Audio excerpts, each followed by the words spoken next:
দুই বন্ধু মিলে জেলখানা থেকে পালাতে শুরু করে। যখন দরজা দিয়ে বের হবে সেই মুহূর্তে চোখের পলক দারোয়ান তাদেরকে ধরার জন্য তাদের পিছু তাড়া করতে থাকে।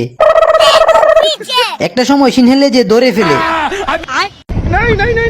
আর টানতেই থাকে। আমার মাফ করে দেন হুজুর। তারপর লুকানোর জন্য সে তার বন্ধুকে একটি বাক্সর ভিতর ঢুকিয়ে ফেলে। সে বাক্সর পিছনে লুকিয়ে পড়ে।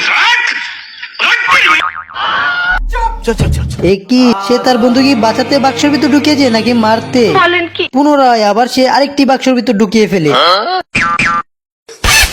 এবং তার বন্ধুকে বাক্সের ভিতর থেকে বের করে নিয়ে যেতে থাকে। বাক্সের ভিতর সে ওই বন্ধুটিকেও দেখেছিল, তাই সে বাক্স খোলার জন্য দৌড়ে আসে।